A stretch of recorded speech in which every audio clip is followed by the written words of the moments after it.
Audrie Sievers. The Missouri Pet Breeders Association was established in 1987. It is one of the oldest and largest professional pet organizations in the nation. The Missouri Pet Breeders Association not only benefits the animals. This association allows you to connect with an animal on a personal level.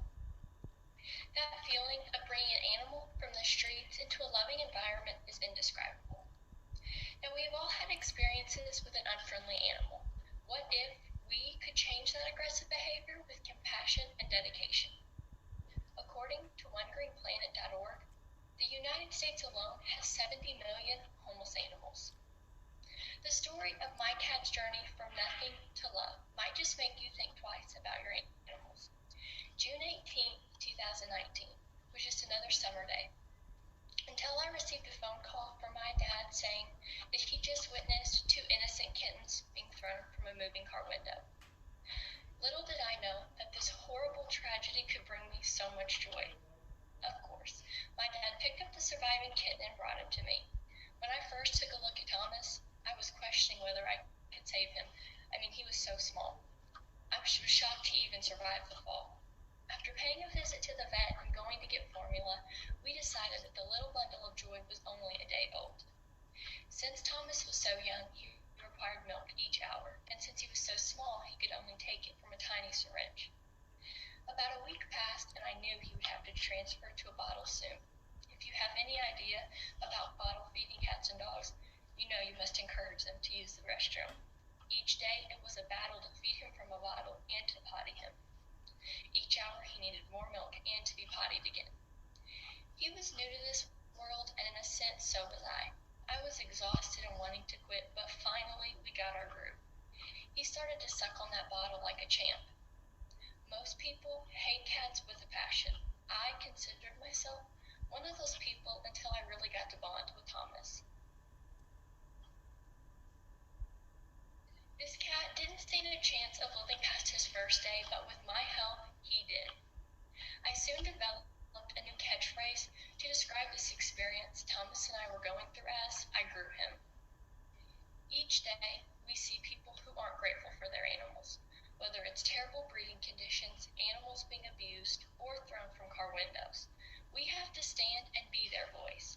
As an agriculture advocate, it is my job to stand up for both the plant and animal side of agriculture.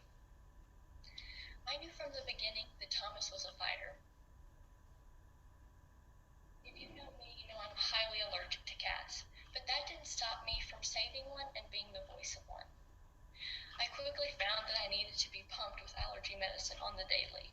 Thomas was so eager to live, he would literally shred my hands when I was feeding him. For months, I was miserable, from lack of sleep and allergies. I was exhausted and wanting to quit. But Thomas, he kept encouraging me. It was the little things, like scratching his little warm belly at 1 a.m., and him at 2, crying out because he felt alone and needed human contact. Life started to become easier for Thomas and I. He was growing so quickly and becoming a rambunctious little guy. My mom soon decided that she hated Thomas. Now I have to admit, I had grown a monster.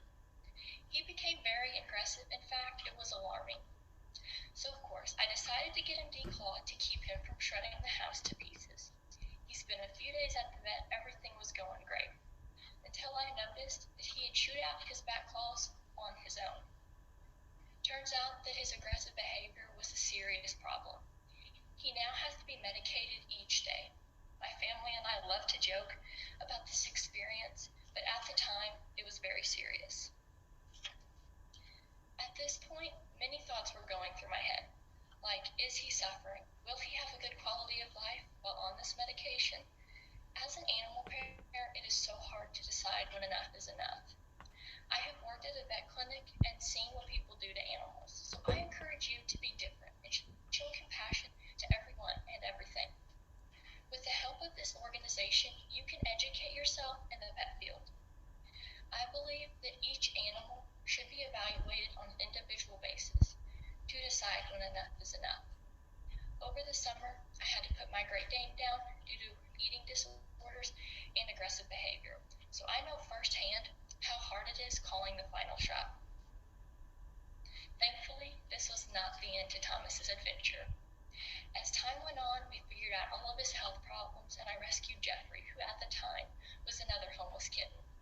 Thomas and his sister Jeffrey bonded. Thomas still loves to terrorize the house each day. He loves spending time outside, laying in the sun, on his leash, of course.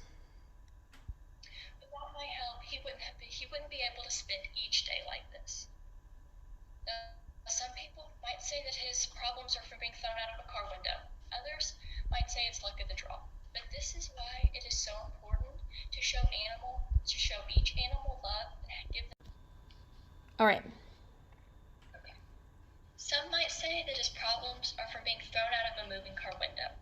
Others might say it's luck of the draw. This is why it is so important to give all animals a fair chance at love and happiness. Thomas, he is the perfect example of what a loving home can accomplish. Out of all of the 70 million homeless animals, be the person to stand and defend them. Starting today, you can change the life of an animal forever. Associations like Missouri Pet Breeders are fighting each day for the well-being of all pets. This association not only accepts monetary donations, but you can become a member and educate yourself and others about pets. This association works with other pet professionals in Missouri to rescue animals, find foster homes, as well as forever homes. Just like that, you could keep an animal from being added to that list of 70 million. So, I leave you with this. Join the fight to change the world, even if it is just one cat at a time. Thank you. Awesome. All right. I have some questions for you now, okay? So my first question is, where did you get your information you used for this speech? Well, it was kind of a difficult topic to find information on, but I looked on the Facebook page as well as the Missouri Pet Breeders website. All right. Question 2, why did you choose FFA for the organization of your choice? Why did I choose FFA? Well, my sister was in FFA all throughout high school, and she's been a huge inspiration to me. So I just wanted to follow in her footsteps because I saw all of the amazing things that she was able to accomplish, and I see myself accomplishing these things each day. Like, for instance, I'm giving a speech, which 2 years ago I would have never done. FFA has brought me out of my shell, and that's what I really love about it. I'm growing as an individual, and I just love the atmosphere. Awesome. Question 3, do you believe production of puppies is part of the agricultural community? Yes, I do. I think that production of any animal is a part of agriculture community. I think there's definitely ethical ways to do things and then, the wrong way, but yes, I would say so. All right. Question 4, have you been to a kennel or had a discussion with a breeder, and what did you learn? I have never visited a kennel or talked to a breeder personally, but as I said in my speech, I have worked at a vet clinic before, and my sister is also working at a vet clinic. And my experience, I think that they, do some great things and take care of their animals really well. But then on the other hand, I've had some experience with not so great animals and not so great breeding environments and the effect that they have on animals.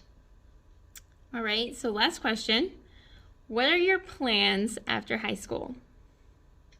Well, I'm actually a sophomore in high school now, and I'm working on my associate's degree in general education here at Three Rivers. And after I get that, I would like to go to the Air Force Academy and get a bachelor's degree in engineering, where later I will become an Air Force pilot. And that's my career. Oh. Well, thank you for doing this for me. Sorry for the technical difficulties. No, that's all right. All right. Well, that is all I